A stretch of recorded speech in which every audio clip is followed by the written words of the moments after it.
السلام عليكم ورحمة الله وبركاته. نبدأ حلقتنا بالصلاة على النبي عليه الصلاة والسلام. خليني أبدأ من الأول وأحكي لك عن البوليو. البوليو ده مرض فيروسي شديد الخطورة، بيصيب الأطفال اللي عندهم من 5 سنين فيما فوق، وكمان الناس اللي مش واخدين لقاح ضده.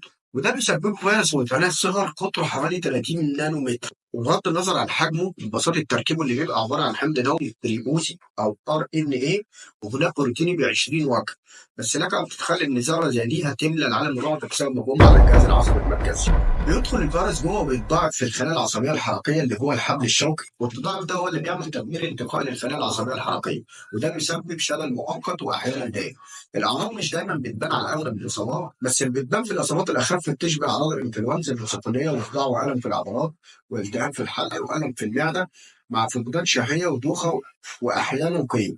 اما في بعض الحالات القليله جدا واللي بتصل بحوالي 1% فقط بيبقى اعراضها الم في الرقبه وتيبس في الذراعين او الساقين مع صداع شديد. فلو كان المصاب سيء الحظ في الحالات الاكثر ندره، فالموضوع بيوصل لحساسيه شديده لللمس وصاحبها شعور بالتنميل او الوخز، بالاضافه الى التقلصات او التشنجات العضليه، واخيرا ضعف في العضلات يتفاقم الى شلل في الاطراف.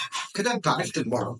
وعشان عرفت لازم كل تكون مهتمه جدا بالتطعيمات اللي بتحددها وزاره الصحه للاطفال من اول يوم ولاده وحتى 5 سنين.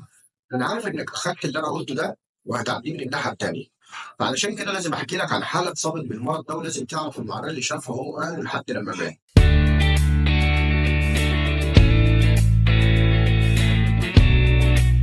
في اواخر القرن ال 19 وبدايه القرن العشرين ما كانش لسه الطب تطور زي دلوقتي، فكان من ضمن وسائل علاج مرضى شلل الاطفال هو اللي قدامك ده. ده ما يسمى بالايرون لونج او الرئه المعدنيه او الرئه الحديديه. طب دي لازمتها ايه او ايه استخداماتها؟ عشان اجاوبك هحتاج اشرح لك الاول احنا بنتنفس ازاي فيما يسمى بالضغط التنفسي السلبي، وده بيبقى على مرحلتين. المرحله الاولى وهي الشهيق اللي بيحصل فيه ان القفص الصدري والحجاب الحاجز بيتسع، فده بيقلل الضغط في التجويف الصدري، فساعتها الرئه بتتسع عشان تملى الفراغ ده، وبالتالي الضغط اللي في المساحه اللي جواها بيقل هو كمان عن الضغط الجوي الخارجي، فده بيخلي الهواء يدخل من بره لجوه. والمرحله الثانيه اللي هي الزفير، وفيها بيرتخي قفص الصدر والحجاب الحاجز فبيحصل العكس فبيخرج الهواء من الرئه. عرفنا كده بنتنفس ازاي؟ بس عشان كل ده يحصل محتاج انك تكون متحكم في العضلات. فلو الانسان فقد جزء من او كل قدرته في التحكم في عضلاته، العمليه دي هتبقى مستحيل. وهنا بيجي دور الرئه المعدنيه اللي اتعملت لاول مره سنه 1933. الشخص المصاب بشلل في العضلات او شلل الاطفال بيتحط جوه غرفه اسطوانيه من المعدن بالشكل ده، وبتبقى لما جسمه كله ما عدا راسه ورقبته. وجوه الغرفه دي في مضخات بتتحكم في ضغط الهواء، بترفعه وبتقلله بشكل دوري وخصوصا عند منطقه الصدر.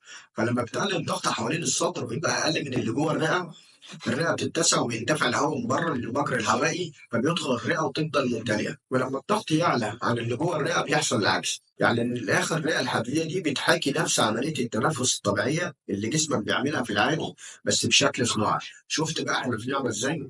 في الفترة من 1940 ل 1950 كانت ذروة انتشار شلل الأطفال في أوروبا وأمريكا، وعليها كانت مستشفيات مليانة صفوف من الرئات المعدنية دي وجواها أطفال مش قادرين يتنفسوا بشكل طبيعي سواء لفترات مؤقتة أو دائمة. مع الوقت تطور الطب وظهرت أجهزة أحسن وأحدث بتستخدم الضغط الإيجابي عن طريق دفع الهواء للرئتين عن طريق أنابيب تنفس. ومع الوقت بدأت تختفي الرئات المعدنية إلا أعداد محدودة كانت لا تزال مستخدمة حتى الآن. والحالات النادرة دي كان واحد اسمه بول ألكسندر، ده آخر مستخدم الرئة المعدنية، مات في شهر 3 اللي فات يوم 11/3. ايه حكايه بول ده بقى؟ بول الكسندر اصيب بشلل الاطفال وعنده 6 سنين في فتره تفشي شلل الاطفال في اوائل الخمسينات، وكمل الحالات اللي اصيب بالشلل التاني فاي حاجه تحت رقبته ما كانتش بتتحرك، وكان بالفعل هيموت عشان ما كانش قادر يتحكم في عضلات حجابه الحاجز. لولا ان طبيب لاحظ ده فجريوا بيه على الرئه المعدنيه وفضل فيها شهور لحد ما حالته استقرت.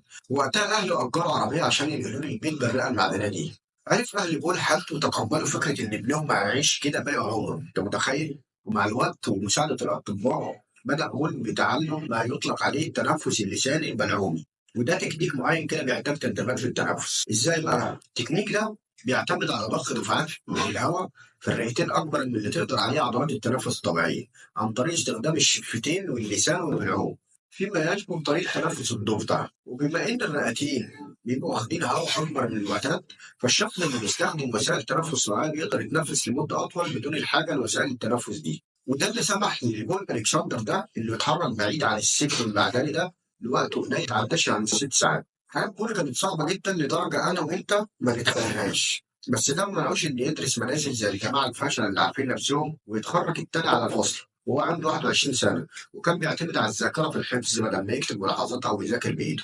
مع الوقت جات له منحة دراسية وكمل وخد ماجستير ثم دكتوراه في القانون، وكان بيمثل عملائه في المحاكم وهو لابس بدلة مخصصة، وكمان دخل موسوعة جينز على أكتر شخص قضى وقت في الرئة المعدنية. وكمان عامل أكونت باسمه على التيك توك عليه 405 ألف متابع. الأكونت ده عليه كام فيديو كده بيحكي فيهم عن حياته لحد وفاته، وبالرغم من إنه قضى حياته كلها على ظهره مش باين منه غير دماغه، وأقصى مدة يقدر يخرج فيها في المرة الواحدة 6 ساعات، ومع ذلك كان لآخر لحظة مبتسم. عمرك ما هتقدر تتخيل إحساسه طول ما أنت مش في مكانه. الواحد بيتنفس طول الوقت تلقائي بدون أي تركيز أو مجهود يذكر، من غير ما يقدر يتخيل النعمة دي قد إيه غالية. بالرغم من التجارب الوعيدة ليها وكونها مرمية في الخلفية، مش هنقدر نحس بيها غير لو فقدناها. وده اللي حس بيه بول بدري بدري، وعاش حياته كلها بيعاني منها لحد لما توفى. فما تنساش تحمد ربنا على نعمه الكتير اللي مش مركزين فيها، وربنا يشفي كل مريض. سنلتقي إن كان في العمر بقية، والسلام عليكم ورحمة الله وبركاته.